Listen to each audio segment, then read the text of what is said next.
In this video, I'm going to focus on perspective as we talk about these different poems. So the first one we're going to look at is An Immortality by Ezra Pound. So I'll read it and then go through perspective and a little bit what the poem's about. Sing we for love and idleness, naught else is worth the having. Though I have been in many a land, there is naught else in living. I would rather have my sweet, though rose leaves die of grieving, than do high deeds in Hungary to pass all men's believing. Okay. So first of all, it's using words like we and I. You see that here also, my right here. So all of this tells us that it's from that person's perspective. So this is in the first person perspective. Okay. Now the author's focus is on love. Okay, sing we for love and idleness, naught else is worth the having. So nothing else is worth having other than love. Okay. So that is what the person is focusing on as this great accomplishment that we should strive for, is this accomplishment of finding love in life. And he's saying that he would rather have those things than to have accomplished these great deeds of the world. So then do all these high deeds in Hungary that pass all men's believing, like doing all these amazing things that people can't accomplish. So what he does think is important is finding love. What he doesn't think is important is getting people's attention and fame, things like that. Okay, so he doesn't find wealth or fame or just people's people admiring them. He doesn't find those things important. Okay, let's look at the next one. This is called Avenel Gray. It's by Edwin Arlington Robinson. Okay. And this is in the third person perspective, but we'll talk a little bit about how it seems a little bit like it's omniscient, but it's mostly limited. Okay. Avenel Gray at 50 had gray hair, gray eyes, and a gray cat. Coincidence agreeable enough to be approved and shared by all her neighbors, or by all save one who had, in his abused esteem, no share of it worth having. Avenel Gray at 50 had the favor and the grace of 30. The gray hair being only a jest of time, he reasoned, whereby the gray eyes were maybe 20 or maybe 1,000. Never could he persuade himself to say how old or young they were, or what was in them, or whether in the mind or in the heart of their possessor there had ever been, or ever should be, more than room enough for the undying dead. All he could say would be that she was now to him a child, a little frightened or a little vexed, and now a sort of Miss Methuselah, adept and various in obscurity, an omniscience rather terrible, until she smiled and was a child again, seeing with eyes that had no age in them that his were growing older. Okay, so early on, we learned that we're going to hear things from the perspective of this man who's looking on upon Avenel Gray, who's a woman. Okay, an older woman at about age 50, although she looks like she's only, or she has the grace of being only about 30. Okay, so she seems younger than she is. And we mostly get things from that one person's perspective. So this one here, this one man who is thinking about and observing Avenel Gray. But we do also get that everybody agreed upon the fact that her gray hair, her gray eyes, and her gray cat are all a coincidence. So we do get this little bit of an insight into what the neighbors think. So this is the one thing that makes it seem like it might be third person omniscient, is that we learn that the neighbors all approve or all agree that this is just a coincidence. So we get some kind of an idea of their thoughts.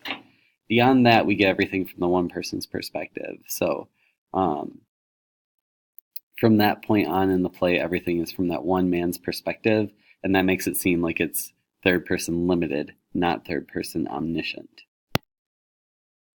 Okay, so it seems like it's omniscient because we learn of the thoughts of the neighbors. So that would make it seem like we know about everybody in the town. But after that, we only get things from the one man's perspective. So that's why it's actually limited, because we're just following one person. So I had already mentioned that Avenel Gray is this old older woman who seems like she's very young, so she seems like she has the grace of somebody who's 30. And this man is observing her and kind of thinking about her and her meaning in his life. In the end, he says here that she smiled and was a child again, and he sees with eyes that has no, and that she sees with eyes that had no age in them, that his were growing older. So while she seems like she's staying very young, she seems like she's not going to ever die. She seems like she's going to be young forever. He feels even older by comparison. Okay? So the realization that he has as he's observing her is that he is growing older and that he will eventually die. Okay? The last thing that we're going to look at is If on a Winter's Night, a Traveler by Italo Calvino. Sorry. We are not going to read the entire thing because this is a novel, but this is a novel that is told from the second person perspective, which is very rare. So I want you to get a sense of just how this works, because you do not see this very often. Okay, so this is how the novel begins. You are about to begin reading Italo Calvino's new novel, If on a Winter's Night, a Traveler. Relax, concentrate, dispel every other thought. Let the world around you fade. Best to close the door. The TV is always on in the next room. Tell the others right away. No, I don't want to watch TV. Raise your voice. They won't hear you otherwise. I'm reading. I don't want to be disturbed. Maybe they haven't heard you with all that racket. Speak louder. Yell. I'm beginning to read Italo Calvino's new novel. Or if you prefer, don't say anything. Just hope they'll leave you alone. Find the most comfortable position. Seated, stretched out, curled up, or lying flat. Lie on your back, on your side, on your stomach. In an easy chair, on the sofa, in the rocker, the deck chair, on the hassock. In the hammock, if you have a hammock. On top of your bed, of course, or in the bed. You can even stand on your You can even stand on your hands, head down, in the yoga position, with the book upside down, naturally. Of course, the ideal position for reading is something you can never find. In the old days, they used to read standing up at a lectern. People were accustomed to standing on their feet without moving. They rested like that when they were tired of horseback riding. Nobody ever thought of riding on horseback, and yet now, the idea of sitting in the saddle, the book propped against the horse's mane and maybe tied to the horse's ear with a special harness, seems attractive to you. With your feet in the stirrups, you should feel quite comfortable for reading. Having your feet up is the first condition for enjoying a read. Well, what are you waiting for? Stretch your legs, go ahead and put your feet on a cushion, on two cushions, on the arms of the sofa, on the wings of the chair, on the coffee table, on the desk, on the piano, on the globe. Take your shoes off first. If you want to, put your feet up. If not, put them back. Now, don't stand there with your shoes in one hand and the book in the other. Okay. Let's pause here. So first of all, this probably sounded very strange because the author is telling you what to do, and is sometimes talking about what you are doing, like you are about to begin reading this novel, which is true. But the fact that the author is giving you so many suggestions, okay, saying like you should find whatever position is comfortable for you, and then gives many different suggestions, shows that the author doesn't know exactly who you are or what you would want to do. So it throws out all these different options for you to choose from, so that it applies to almost anybody who's reading it. So it shows that the author doesn't know everything about you, but it also shows that everybody should be able to relate to this in some way. Okay, so if we skip forward just a little bit, we'll see a little bit more going on with this. So let's start right here. Okay. All this simply means that, so we just looked through all the books and decided on the book, If on a Winter's Night, a Traveler. All this simply means that, having rapidly glanced over the titles of the volumes displayed in the bookshop, you have turned toward a stack of If on a Winter's Night, a Traveler, fresh off the press. You have grasped a copy, and you have carried it to the cashier so that your right to own it can be established. You cast another bewildered look at the books around you, or rather, it was the books that looked at you, with the bewildered gaze of dogs who, from their cages in the city pound, see a former companion go off on the leash of his master, come to rescue him, and out you went. You derive a special pleasure from a just-published book, and it isn't only a book you are taking with you, but its novelty as well, which could also be merely that of an object fresh from the factory, the youthful bloom of new books, which lasts until the dust jacket begins to yellow, until a veil of smog settles on the top edge, until the binding becomes dog-eared in the rapid autumn of libraries. Okay, so once again, the author feels like they can talk about what is going on with you. And he's chosen to write about you picking If on a Winter's Night a Traveler, which is fairly safe because you can assume everybody has gotten this book in some way. Okay.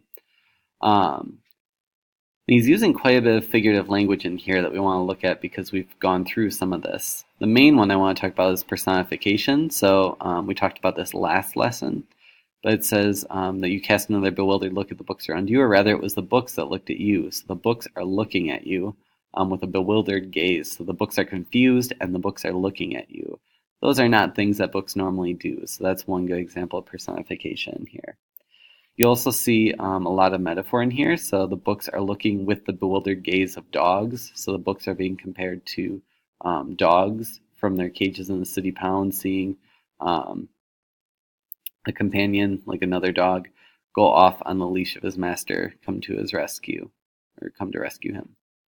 Okay, so the books are being compared to dogs in this metaphor. Okay. We have another metaphor here talking about the youthful bloom of new books. So now the books are being compared to flowers. Okay, so that's the youthful bloom part of it.